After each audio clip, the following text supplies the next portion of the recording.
This week, Emmet and I finish up looking at Jack Kirby's Eternals series with issues 17 through 19. After the swerve into typical Marvel superheroics with the Hulk robot issues we discussed previously, did Kirby right the ship for the last 3 issues? Stay tuned. First, Deconstructing Comics is now on Blue Sky. Look us up at Decon Comics. This is Tim. This is Emmet. And this is Deconstructing Comics.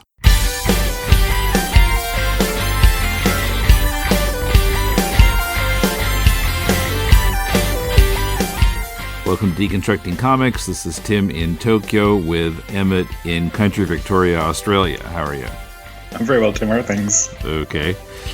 Yeah, after that, my accident a few times ago when I couldn't remember where you lived, You've been taking it very seriously. I commend you. Well, I was really concentrating there. Okay. Eternals. This is the end of Jack Kirby's series. And I don't know, the other day I saw, I want to say yet another social media post. I think it was on Facebook. Somebody saying, I liked what Kirby did with Captain America, but the Eternals was terrible. Nice. And this is fascinating. Yeah, I keep seeing every so often, these Marvel Facebook groups or whatever. Somebody's like, Jack Kirby, yay, but Eternals is terrible. Nice.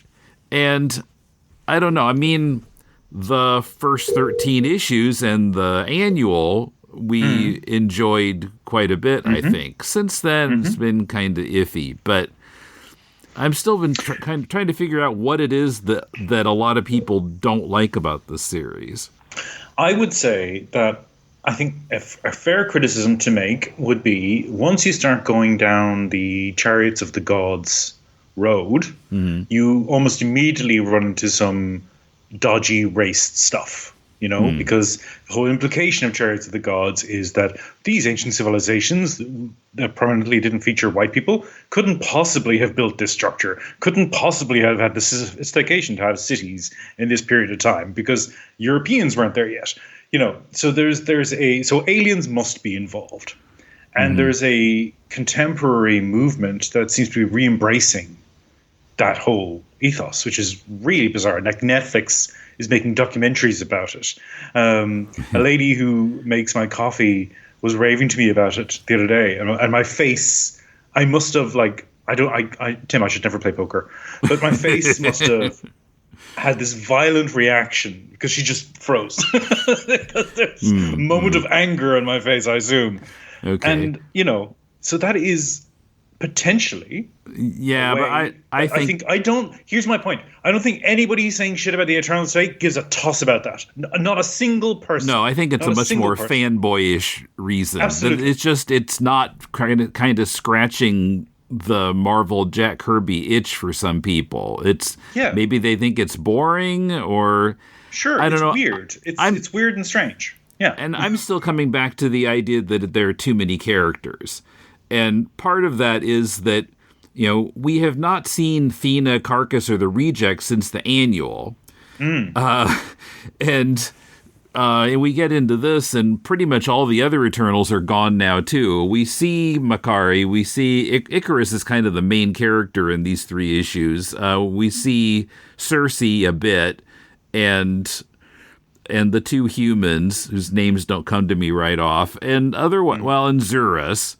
But the other ones are just kind of gone, and it would have been nice to see some of those other characters in here, but there are just too many of them, and you can't focus on 20 characters at once. And so I think that makes it awkward. I mean, I'm not sure if that's what's bothering the fanboys on Facebook either, but no, I can't. That can't be it either. I think that is something that would be said though, because it has the sound of criticism to it. But by the same rationale, I mean, Kirby's borrowing from myths. So it'd be like me getting annoyed reading a Heracles story and going, who's this Zeus guy? I don't care. I suppose, the Greek myths have the potentially the same problem, if it's a problem. Yes.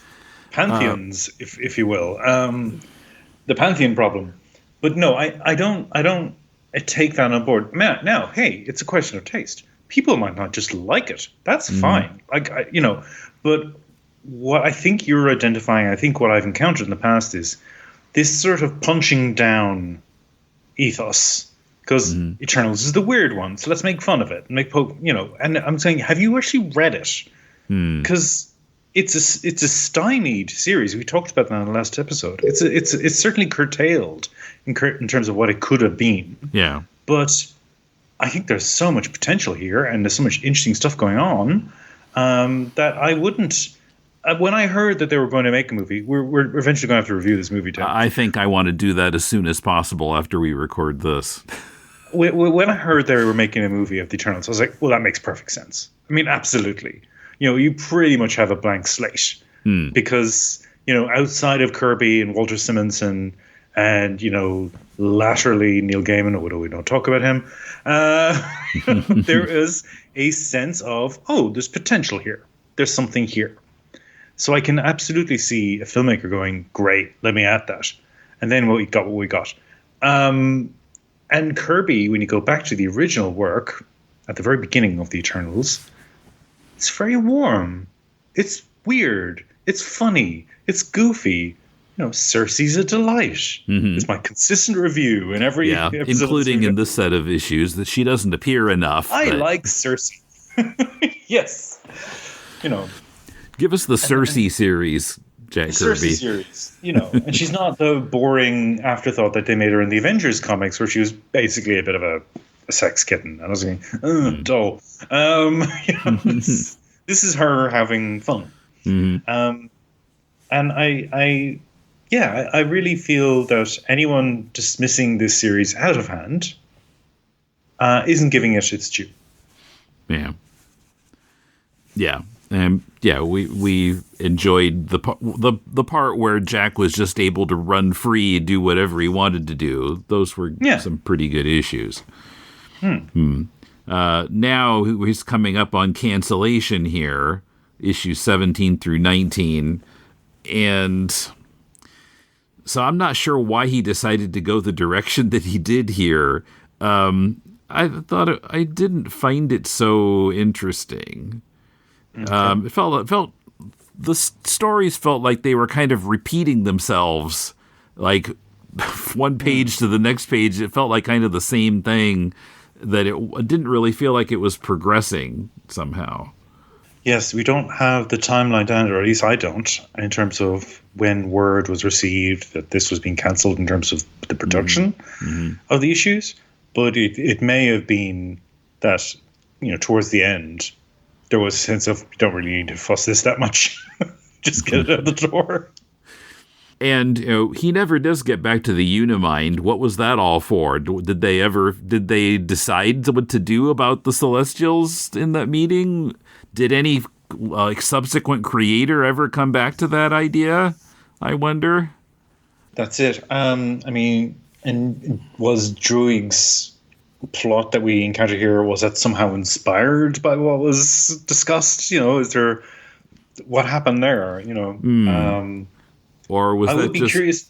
Was that just like a way to end the series? I don't know. Yeah, I would be curious to look at some of Simonson's use of them, particularly in his Thor work, in case he picks up in any of the threads. I don't know if he does. But that would be my thought. Maybe because I feel like he was the inheritor of a lot of Kirby stuff, like not just at Marvel, but at DC as well. He did a lot of, post-departure patching up of some of those properties. Okay. So I can see him doing something interesting with it, but I haven't read it yet. Okay. Well, maybe we can get to those sometime. When we get through, there's still a lot of 70s Jack Kirby to cover, so... All right, well, let me take a look at the comic here. So, issue 17, we have Dromedon, who first appeared in the previous issue. We kind of see the side of his head, and he's looking at Cersei and 3 Ikaruses, which is reflective of something that happens in the issue. Did you notice that Ikarus's name is spelled wrong? No. It should be Ikaris, the way it's spelled in the text of the book, but it's R-U-S here. I mean, that's better than calling Cersei Thena, like Thena, yeah. on that other cover. But yeah, let's spell our characters' names correctly. I mean, of course, famously in the first Marvel appearance of Thor, in the last panel, Thor was spelled Thorr. So Tor. There's a tradition of that, maybe. Is that where Gore comes from? Is Gore a sort of pun on that? Because Gore is a latter-day Thor villain that Jason Aaron created for his run on Thor, and he sort of made it into the movie Love and Thunder, and everyone got upset because he wasn't badass enough. I quite liked it, but that's me. I'm weird. But yes, I wonder if that was a stealth pun. I'm not sure. I don't know. So the story is called Cersei the Terrible, and we pick up where we left off with Xurus, Ikarus, and Makari facing off against Dromedon, which always makes me think of dromedary camels. So Dromedon? I don't know where the name comes from. I'll allow it. Yeah. He's not based on some actual mythical figure, is he? Like the Eternals are? Perhaps, but it's not coming to me straight away. It's not something I'm familiar with. It may well be a sort of titan of some kind, but it's not coming to me. So we've got a lot of posturing here, and Dromedon keeps telling them that anything they try against him is futile, and it sure seems to be the case, because he'll just, if somebody is lunging at him, he'll just control their mind, and he makes Makari kind of bow down to him. Ikarus lunges at him, and that's he just kind of pushes Ikarus into a bunch of stones and makes him pound on them. It's quite brilliant, actually. Like the sheer glee he has of turning them into fools. Yeah. Keep pounding, it's amazing, and Ikarus is crying as he's smashing these rocks. Bless you, Dromedon. I curse your name for all time.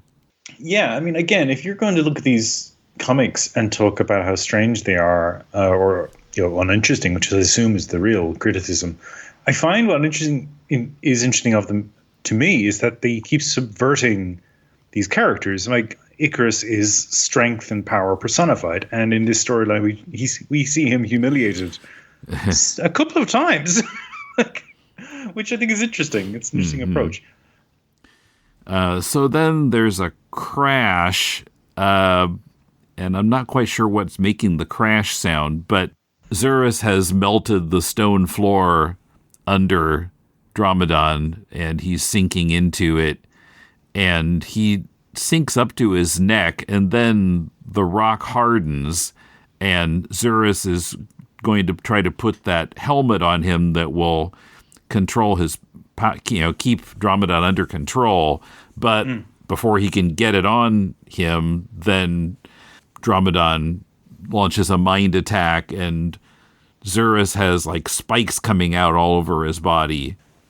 Yeah, so he's suddenly the penance costume 40 years early. You don't know, you're not familiar with that character. There's a comic book character called Speedball who was held responsible for the disastrous events that set in motion the Civil War comic book event that Mark Miller wrote, and he then came up with a costume for his identity of penance, where he was covered in spikes, and there were spikes in the costume. Right, okay. It's kind of like this. I know it's a stretch. It's a reach on my part, but that was the first thing I thought of when I saw it. So Dromedon is still as powerful as before, and his mind power is working on the others as well, Ikarus and Makari. But Dromedon's able to break out of the stone again, and so yeah, basically nothing has been accomplished yet. We're kind of back to where we were at the start of the issue, and he's ready to destroy them. But then a big red snake appears, attacking Dromedon, and he's wrestling with that, and then there's a voice coming from off panel. You've got another guest, braggart. Unwrapping my gift should keep you quite busy. If my present displeases you, it can be quickly changed to a more interesting form. And now it's not a snake, it's some kind of lizardy thing with many, many arms. And the speaker is Cersei. Right, which is interesting because we previously saw Sprite pull a move like this on Ikarus that was similar, which is that, you were attacked by one creature and then it turns into another creature. But I think that creature was actually Sprite in that instance. Sprite was shape-shifting, whereas Cersei is creating these, manifestations, and then they physically attack Dromedan. So she's able to just conjure up, like the Cersei of myth, The one thing that I will complain about in relation to Cersei in these issues, we'll see it a couple of times, is the overuse of the word female. There's lots of female as a qualifier, female, and it's just, just let it go, man. Like, call her by her name. But there's it's sort of, the mental image it always conjures up for me is Ferengi in Deep Space Nine, the way they always say females, there's a similar sort of knee jerk, what are you saying?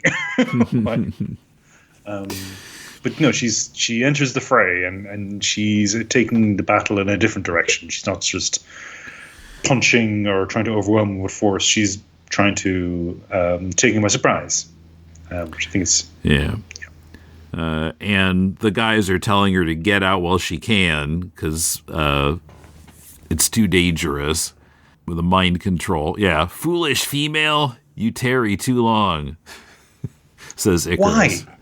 Why? Why say that? I mean, I know the alliteration's there on the page, but come on. Silly Cersei. If that's what you want. So she doesn't leave, and Dromedan now turns his attention to her. A bunch of kind of rocks coming at her, and it's scatch sound effect.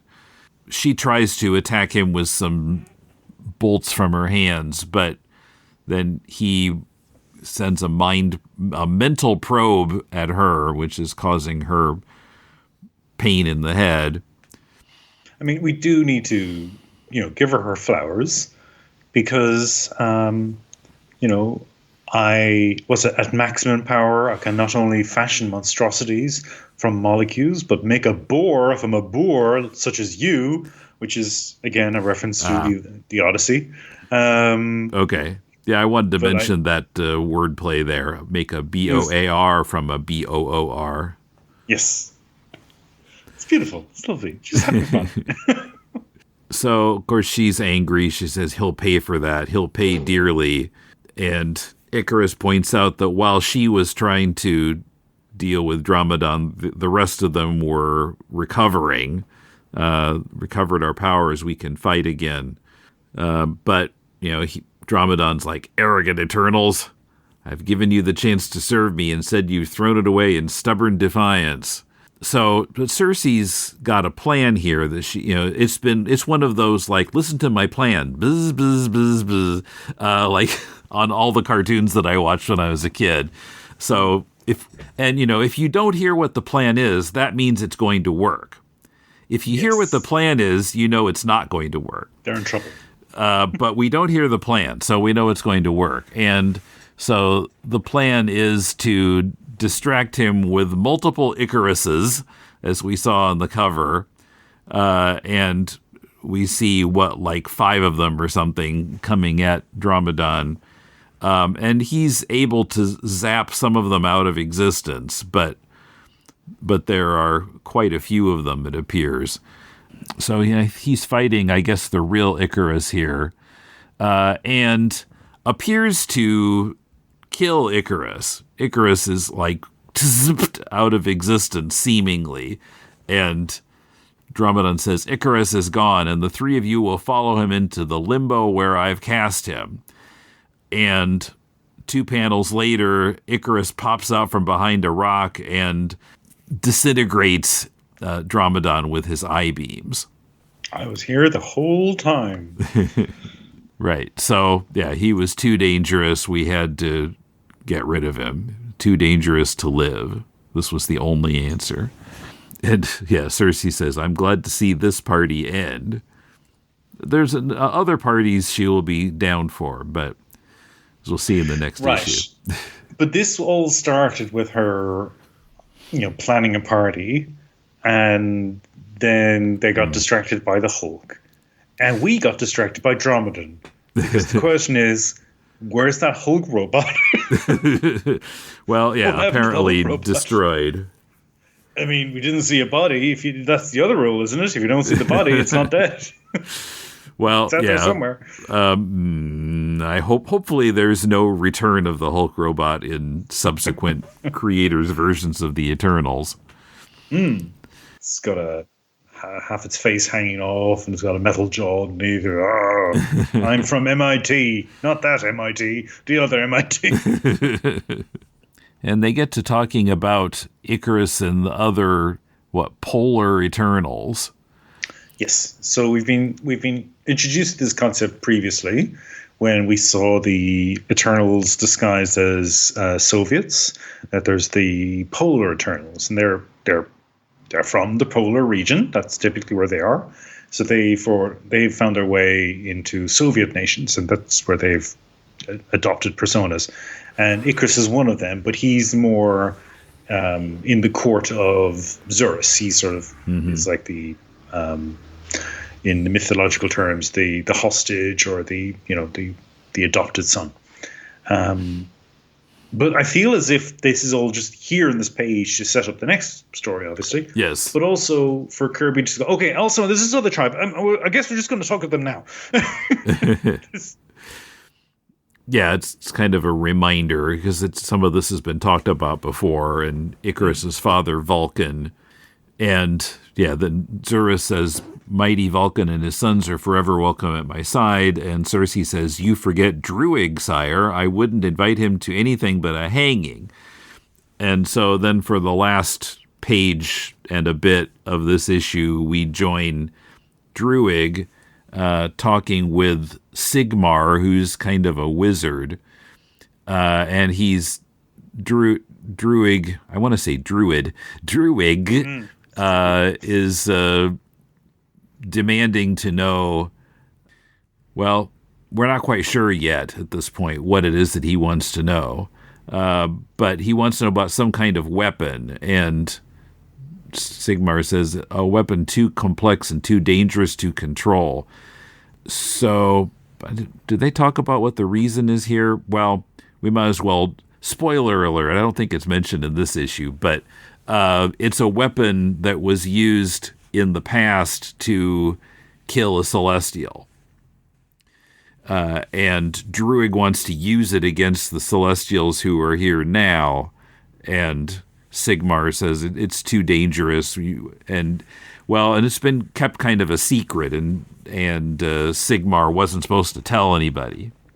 Yeah, I think when I was younger and I was reading Marvel comics for the first time, I started to notice certain patterns, and one of them was that the hero, who would typically be sort of broad and blonde and righteous, and Thor is a good example, would have a sort of weaselly younger relation, say Loki, who will get involved in situations and try and create chaos and basically be a villain.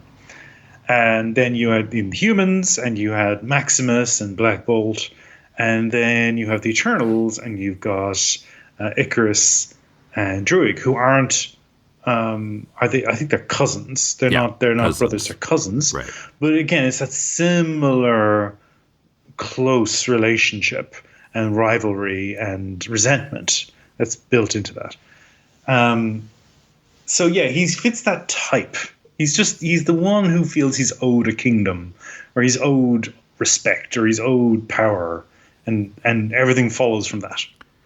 Now, this is, I think, the fourth issue in a row where the word celestial was never used, which is kind of surprising. But then in the last two issues, it comes up again, finally. Which is, it's kind of odd because that's what the series was supposed to be about, right? The Celestials came and they were going to do this 50-year survey of Earth to see if it was working okay or if they needed to just wreck everything and start over. Yeah, but issue 18, they're specifically talking about Celestials again, right, because they're part of the plot. Right, yeah, because we just plowed through the Incredible Hulk stories. Which is Incredible Hulk robot, yes. Yeah, which is, as we talked about the last time, hey, let's just get the Eternals to do some superhero stuff. Like, that's what those issues are about. Yeah, I really felt like that, yeah. And now we're, tapering off with... Also, there's this myth about Celestials that we need to touch on. And can you kill a space god? Which has been the focus of the series from the jump, because that's what the Americans immediately tried to do. Mm-hmm. Tried to kill space. Soviets also had a go, didn't work. Yeah. So we're back on that plot point again. How do you kill a space god? Yeah, and that's what we see in the very last panel next, to kill a space god. So, issue 18, we see Ikarus front and center with some tentacled beast with like suction cups on suckers on Ikarus's face, and Druig and Sigmar are there off to either side. Ikarus's name is spelled correctly this time. Yes, good catch. Yeah. Twice on the cover. In Druig's word balloon and in the box at the bottom. Ikarus comes home to face his evil cousin and the maddening menace of the Nerve Beast. That's the pink octopus thingy that's attacking him here. And we've got one of the little Marvel corner boxes with Ikarus and Makari and Cersei in it. Athena doesn't even make the little box. No. She's gone. She's getting included. She's checked out. There was complaints raised because of her progressive views on race, so they can't have her featured. I guess that's it. She's too woke. She's too woke. That's the problem. She's too woke is what some 50-year-old said, spittling on the microphone, shouting into a camera from his car. Woke! All right, so it's on the splash page here. We're continuing the discussion from the end of the previous issue. Sigmar says, "This is evil and dangerous, Druig. I beg you not to involve me in your mad plan." And Druig's like, "You'll do exactly as I tell you, Sigmar. Now load that time-worn image translator and activate it." So, I mean, the Eternals have apparently had video recording technology since the olden days. It's not clear how it worked, but there's some kind of video of a Celestial being killed by some weapon, but you can't really see the weapon because it's mostly out of frame, which is frustrating to Druig because he wants to know about this weapon. And we get a double-page splash of 4 frames of the Celestial being zapped. It's great, yeah. It's another one of those great splash pages. If only Druig could have got his hands on that time-traveling camera that Deviant had, could have got all his questions answered straight away. Pull the copy, get the specs of it. Okay, this is what I mean. Okay, we need to make this again. And yeah, Sigmar says that happened countless centuries ago. So, with something called an image block, how did it work? Who knows? It's magic. Could be Druig smashes it. Like, this is this key piece of evidence. Yeah. And he immediately destroys it. I'd accept this junk as the final evidence? Crunch. I think he's intimidating Sigmar. I mean, that's what he's doing. He's trying to force him to reveal because he knows he's not hearing the full story. Fool, your machine was not the only witness at that ancient incident. You forgot to include those who used it. Sigmar says, by all we honor, Druig, don't pursue this further. But Druig is going to pursue it further. He's still just demanding, tell me about this weapon. Who was using it? How did it work? Blah, blah, blah. Even subject Sigmar to flames for a couple of panels, which don't seem to burn him all that badly, but cause pain at least. Yeah, so this Druig has a number of different powers, and he seems to be more energy powers and fire in this issue. But I think later depictions of him focus on this idea of him being another mental manipulator. So I wasn't sure if that was actual fire or if that was him thinking he was on fire. Okay, well, that would explain it. Which one it was. But it can go either way, I guess. But in this issue, we do see him use fire. So, yeah. And so he's getting the scoop kind of piecemeal here from Sigmar, because Sigmar says, no, it would mean to betray the confidence of Vulcan. He hid the weapon. The key to its whereabouts lies within Ikarus. Okay. So, of course, he's kind of giving it out little by little, and so that just encourages Druig to keep trying to drag the rest of it out of him. And Sigmar says, as long as you possess the power of the Inferno, I am forced to do your bidding. Yes. Yet another depiction in fiction of torture working. Yeah. I wish we'd stop showing that. Because statistically, it doesn't work. George W. Bush's administration must have been reading these comics. Oh, God. I remember 24, like the whole plotline 24 is if Jack Bauer wants to find out the truth, he's going to torture somebody. And they will always tell him exactly what he needs to know. Yeah. So we switch to Ikarus here. And I kept wondering, Kirby seems to have some insistence that we can't use the word flying here. We have to say levitating. And right. I'm not quite sure why. Well, think about it. I mean, all the different companies were ridiculously litigious in terms of the properties they each had in their stable. So we know Captain Marvel got sued into the ground because, there was a case brought that it was too similar to Superman.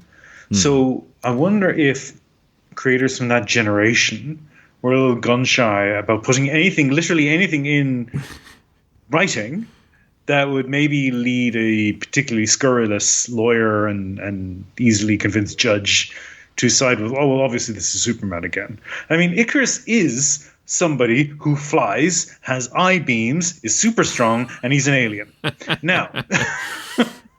And, of course, there's been no other character in the history of comics who could do those things. Exactly. So a case... And his costume's red and blue, by the way. His red and blue costume. He's blonde, though. He's blonde, so that means, completely different. Completely different character. Although in the movie he wasn't. So you maybe could see he's just covering himself there.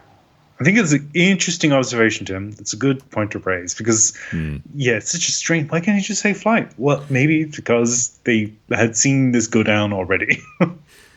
So is there kryptonite in this equation? Oh, God. We haven't seen Ikarus being, allergic to any particular material. Yes. And I would even be interested in seeing, could you legally... make a case for kryptonite being such an essential part of Superman because it came later. It came from the radio show. Right. And it potentially has an antecedent in something else because who knows? Maybe they borrowed something else for that. Like another character at the time maybe would have had something similar. Because Superman originally didn't have weaknesses. He was Superman. It was the radio show that brought it in. And so, anyway, Ikarus is levitating around, and so he's in touch with someone here over some kind of radio.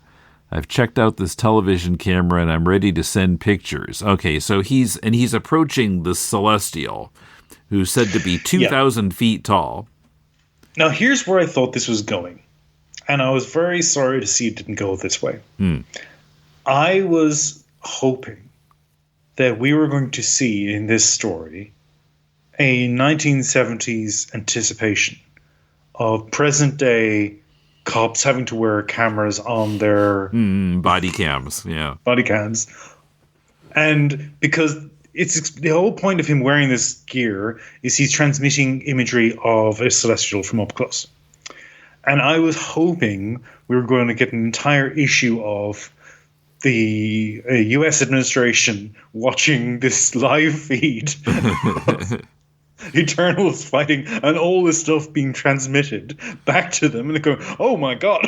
Like, all of this information getting shared. That isn't where this goes. Like no. the rig gets lost at some point. We don't see it again. But I was so looking forward to that. Like a found footage Eternals issue where everything is from the point of view of the camera on Ikarus's chest. Like that would have been something interesting. So his body cam is transmitting pictures to Station 4 somewhere in Washington, D.C. And we see some kind of typical 1970s control room guys with headphones on, and also Zurus is there. Or do we have to call him Great Zurus? That seems to be his name here. Even the humans are calling him Great Zurus. Great Zurus, yeah. Great, because do we say Great Zeus? No, we can say Great Caesar's ghost. That's the old joke. But I've heard by Zeus's beard. Is that an old Marvel Comics one? By Odin's beard. By Odin's ravens. I'm basing that mostly on Anchorman. Okay. I'm just thinking of Thor comics. I think by Odin's beard is by Odin's beard. Something they said. And so this guy who's talking with Zurus, they're talking about how it's better to exercise caution, don't attack the Celestials unless they attack us. But yeah, the Celestials are just on a fact-finding mission, it seems. So, and the guy says, "What are they up to, Zurus? Who or what are the Celestials?" And Zurus says, "I think that they will tell us all when they are ready," which unfortunately doesn't happen before the comic gets canceled. And I kind of liked the dialogue in the last panel where Zurus says, "The space gods are not omnipotent, merely older." That was interesting, I thought. Well, the previous set of issues we talked about, there was also that moment where Zurus demonstrated these immense powers. He managed to douse all the fires in the city.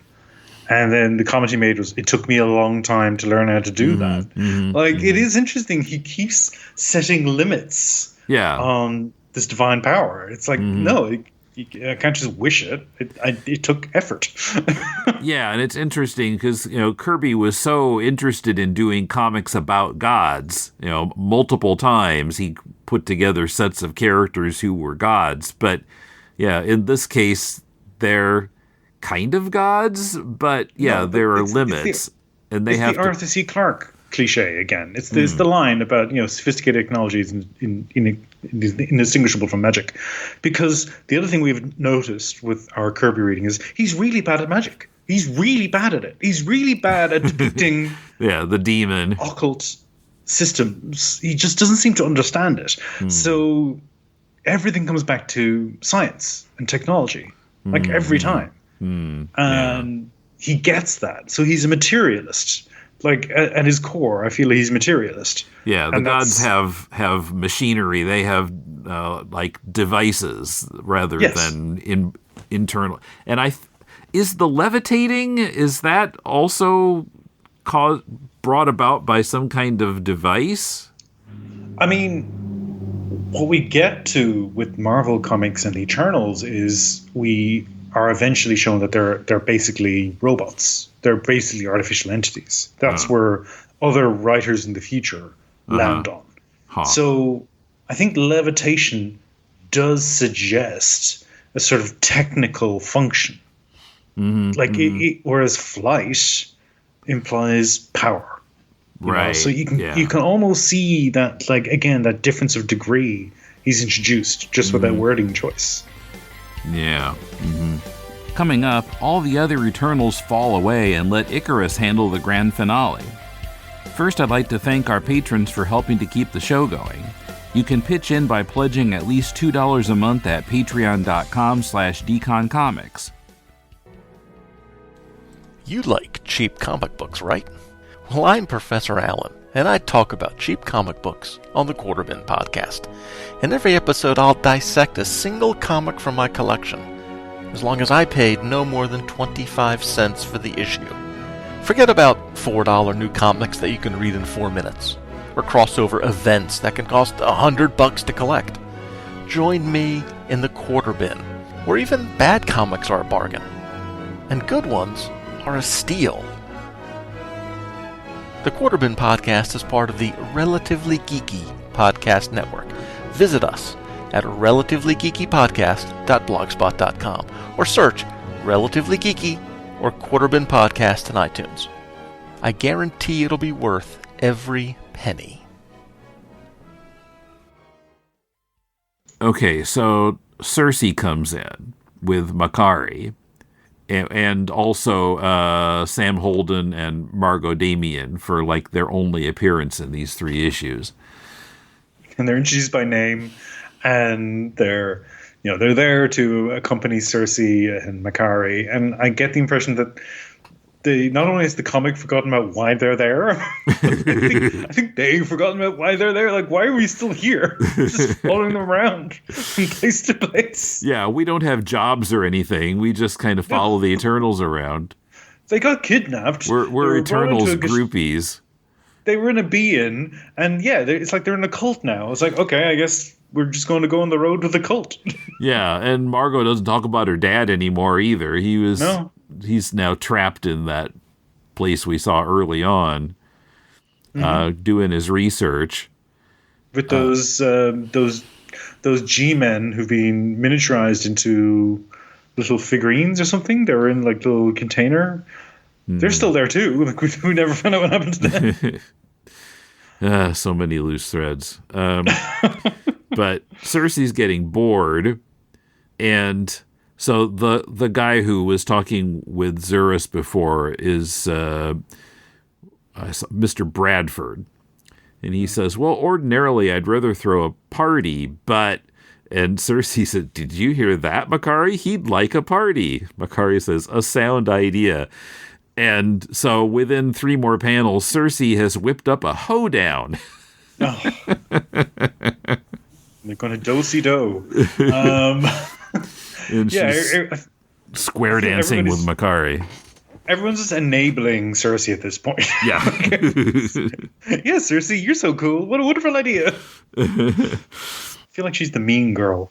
And Mr. Bradford is blown away. And Sam says, oh no, she's changed the office into a barn. And Mr. Bradford's, I don't believe it. This is utterly fantastic. And Zurus says, calm yourself, Bradford. It's not the most unpleasant way to await the return of Ikarus. And I do like that he's just parked himself on a bench as he says that. He's like, okay, we're going to be here for a while. I'm just going to sit down. Just indulge Cersei. Yep. She's manifested a man on stage playing a fiddle. Yeah. It's just... She's got punch on the table. Yeah. Some Gingham napkins. cloth. And looks like there's some plates there, but there doesn't seem to be any food to put on them. Well, Cersei hasn't whipped that up yet, but yeah, it's coming. It's on the way. And am I right? I think this is the last time we see these characters, because the rest of it is all kind of focused on Ikarus. Well, it was a great party, and they went out with a bang. Yeah. Yeah, for your last scene, it's you could do a lot worse than having a Cersei party. Cersei and Mikari doing a turn on the dance floor. So Ikarus, he's flying away from that celestial and high up in the sky above the clouds. And then he sees kind of a purple blotch of Kirby crackle, literally making the sound crackle, with lightning coming out of it. And he's not sure what it is. Is it a natural phenomenon? He wonders. But then after a couple panels, he realizes it's a trap aimed at him, and it it catches him and then collapses into nothing. And then we see that it's the wizard's trap that's supposed to bring him to him and Druig. Sigmar, yeah. And so pretty soon Ikarus reappears within some kind of tank. He's still got the camera strapped to his chest. This is, I was like, come on, is he recording all of this? You would think. Yeah. It's still being transmitted. I don't think he said anything about having turned it off. No, didn't say anything. And, he was still doing his maneuvers, so... And then later on, it's just gone. It's just not there anymore. So, and it's a shame. Sigmar is still trying to prevail with the idea, give up this idea of destroying a space god, but nothing will talk Druig out of it. And it's always like, do as you're told. So on the next page, we've got this big panel, this top half of the page, where Druig is kind of far away, like in this castle turret. He says, the weapon is almost in my hands, and its target approaches from the direction of the ice mountains. And then in the foreground, there are a few other people, and I'm not sure who they are. They're saying Druig has grown increasingly disturbed since the Celestial was sighted. A space god in our territory is certain to bring us days of dire crisis. I guess they work for Druig. Yeah, there are other Polar Eternals, and they're probably flunkies of his. Yeah.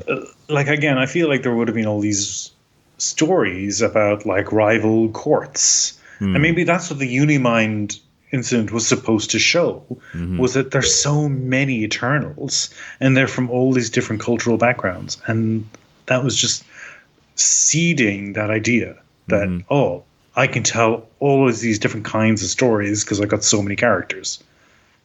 And we'll get to them, folks. We'll get to them. And then they never did. Yeah. And so we see a different Celestial who's walking through the polar region towards Druig. And so Sigmar has prepared Ikarus for his ordeal, as he says.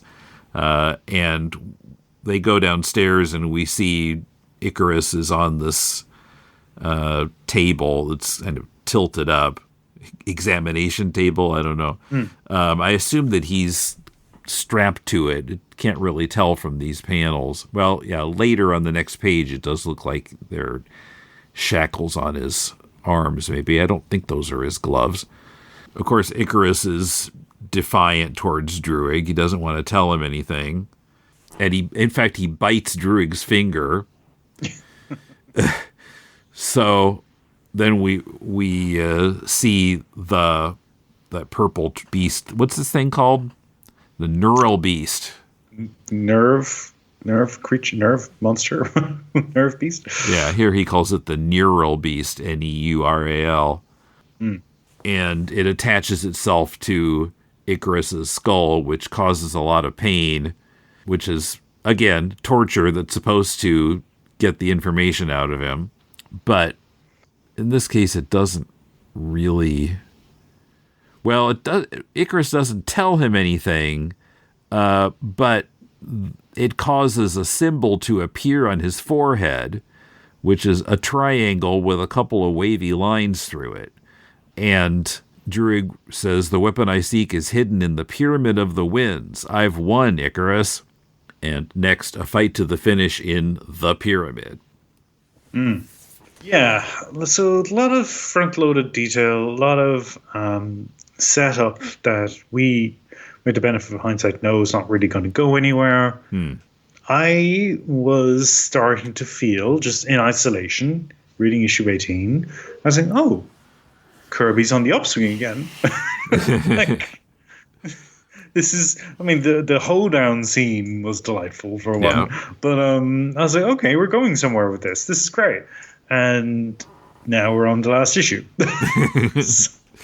Yeah, I expected that he was going to try to wrap up things with the Celestials. They didn't need 50 years. They were okay with one, and everything's fine. So Celestials say bye, and they leave Earth, but no such thing happens. Yeah. I mean, it's interesting because it's a storyline that I feel is open for other teams to come and take a run at.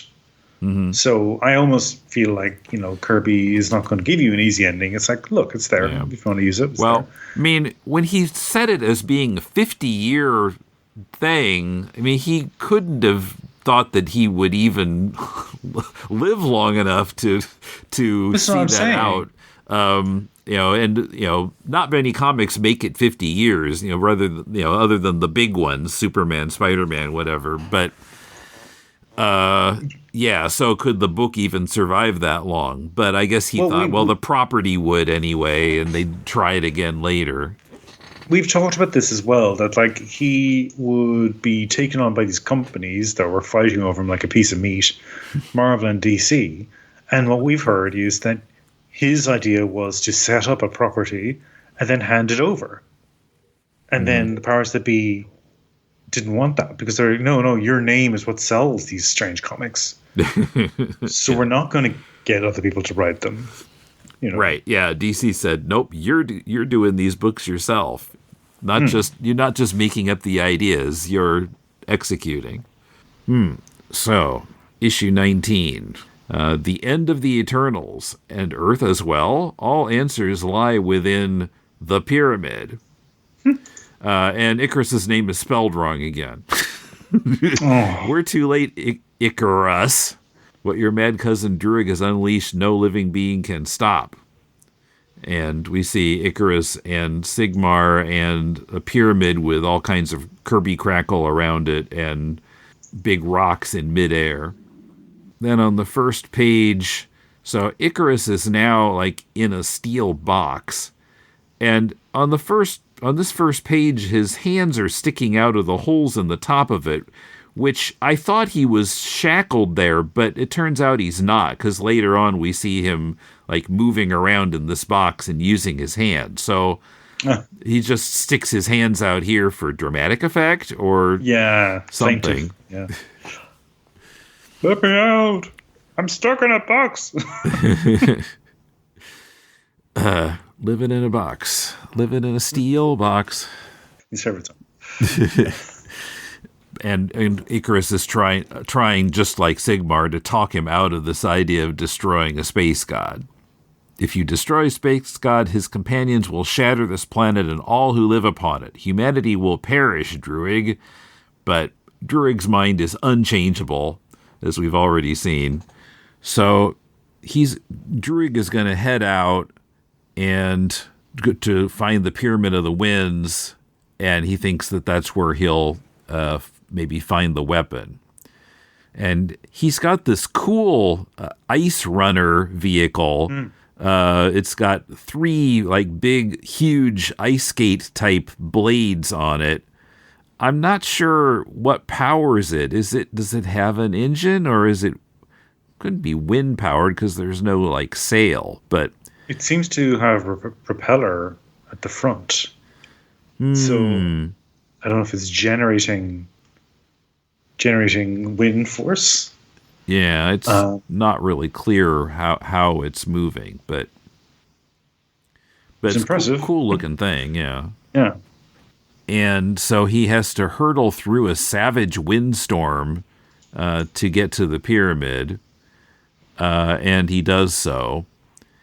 And he gets to the pyramid, and there are a bunch of doors that all have different symbols on them. And he doesn't know which door to open. Which symbol should he be looking for? And of course, he thinks Sigmar has deliberately withheld this information, and I suppose that's true, but he's determined to figure out which one it is. Meanwhile, Ikarus, I guess this is kind of weird, because he's in the steel box, but inside it looks like brick. Or is it like just a cell that with a steel lid? Is that how this works? I mean, that's all we have to go on. So yes. Although in one of the panels, he seems to have a brick ceiling too. So it's got a brick ceiling. Yes. maybe it's bigger than it looks from the outside. Maybe the lid isn't the entire ceiling. I guess. Yeah, and you also see there seem to be bolts lining the top of one of the walls he pushes against. Mm-hmm. So, yeah. But he's kind of getting his strength back here after being weakened by Sigmar's gadgetry, he says. And yeah, again, it's gadgetry. It's not magic. Yeah, notice it's interesting that he doesn't mention that big purple thing that was sucking on my face. Yeah, doesn't warrant comment. I guess that's not a gadget. That's a creature. But and I would think that would have sapped some strength. But yes, he's getting his disintegrator eye beams back. He tests them out on a little wood sliver.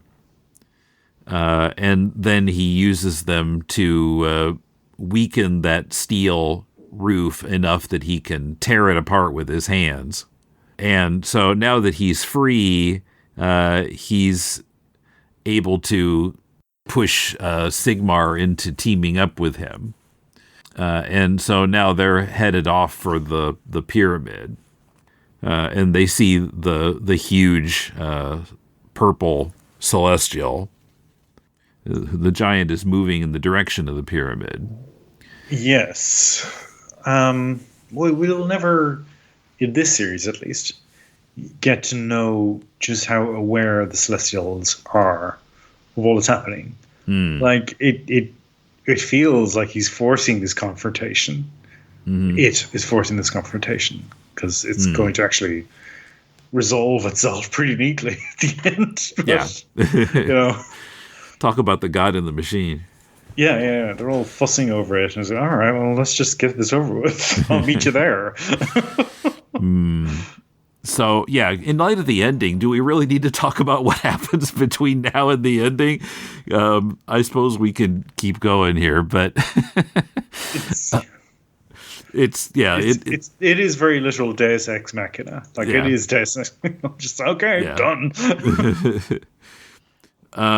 So they pass the Celestial and they head down into this pit, and they're making their way to the pyramid.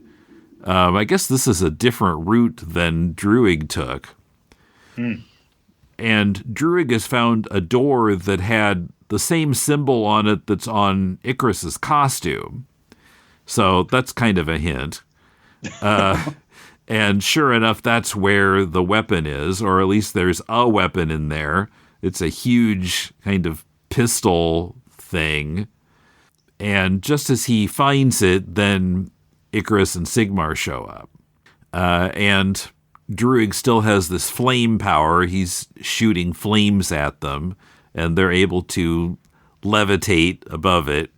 And so Ikarus levitates...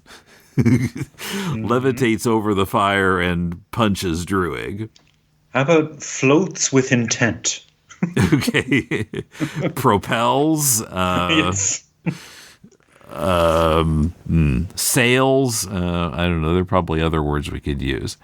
So there's a bit of a fight scene here. Some punching and some more shooting of flames.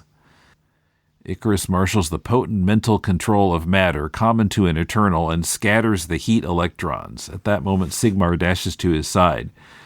So Druig is basically done for here. He's gone, and Ikarus then uses his I-beams on the weapon. Let's destroy that. And it dissolves, but then the dissolving just kind of keeps going. So yeah, it dissolves Druig. Okay, that's after the weapon. Okay, yeah, Druig was wearing some kind of armor. Seemingly, yeah. Yeah. But now he's done for. The weapon's done for, but the dissolving just keeps happening. The whole pyramid's dissolved, and it seems like it's just going to go out of control. The two of them go back into the pit that they got there through, but the Kirby Crackle is following them, and they're not sure that they can, that it's not going to just dissolve the whole world. And then the Celestial steps in and shoots some finger beams at it, and it's all fine. I mean, it puts out the fire, basically. It's not exactly a fire, but it's not dissolving anything anymore. Yes, the Celestial finger guns the problem away, which, yeah, a familiar image in this day and age. Yeah, problem solved, done. And yes, Ikarus says Druig could never have succeeded with his plans. The space gods remain an unconquerable enigma, mysterious and majestic among the creatures of the cosmos. Last panel. Thus, like his fellows, the narration says, the Celestial moves on, perhaps dwelling on a distant time when men have gained the stature to face them eye to eye and know all. The end? Mm-hmm. Question mark. And that's it. That's it. Oh, I mean, he kind of almost stuck the landing. I'm not being funny. Like, I genuinely think there is stuff to recommend about this last storyline. Like, it reintroduced some elements that were interesting prior to the Incredible Hulk robot interlude. But yeah, it's just such a shame that this is it. Yeah. I mean, if you hadn't done the Hulk interlude, how it was canceled so soon afterwards that I'm guessing that the Hulk interlude didn't work as far as using sales. Gesture. So it would have been better if he just hadn't done that and stuck with So what happened after the Unimind? What did they decide there instead of let's have some superheroic fight scenes? Yeah. What was the significance of those two humans they were dragging everywhere? Where was that going? Yeah. Yeah, so that's it. That's it in a nutshell. We need to talk about the movie because he brought it up so many times. And, I do feel the movie manages to make this strange Kirby brew blunt and... I find cynically nihilistic, but I know there are people out there who really like the movie. Who like the movie, it did something different. Mm-hmm. And, my thought to them is, well, yeah, the comic did something different. The movie's basically got some stolen valor in terms of taking these ingredients and putting them on screen, because the overall message of the movie seems to be one of... Yeah, it's very destructive and not hopeful. Mm-hmm. Of course, I feel the comic is hopeful because it's this idea of we've got this time to become better people. And he still includes that line at the very end of that last issue. And maybe someday we'll see these space gods eye to eye. We've got a 50-year deadline to do it. We can't even get people to agree to climate change being real. But no, it's such a shame because he's such a author of big ideas, and I really admire that about him. Yeah, I wish we knew what his actual plan was and where this was going to go. Maybe he had like a plan to work on it for X number of years and what he was going to do within that time, but I guess we'll never know unless like Mark Evanier sitting on some interesting notes. Just going to bring him up. Yeah, exactly. Well, you'd know, potentially.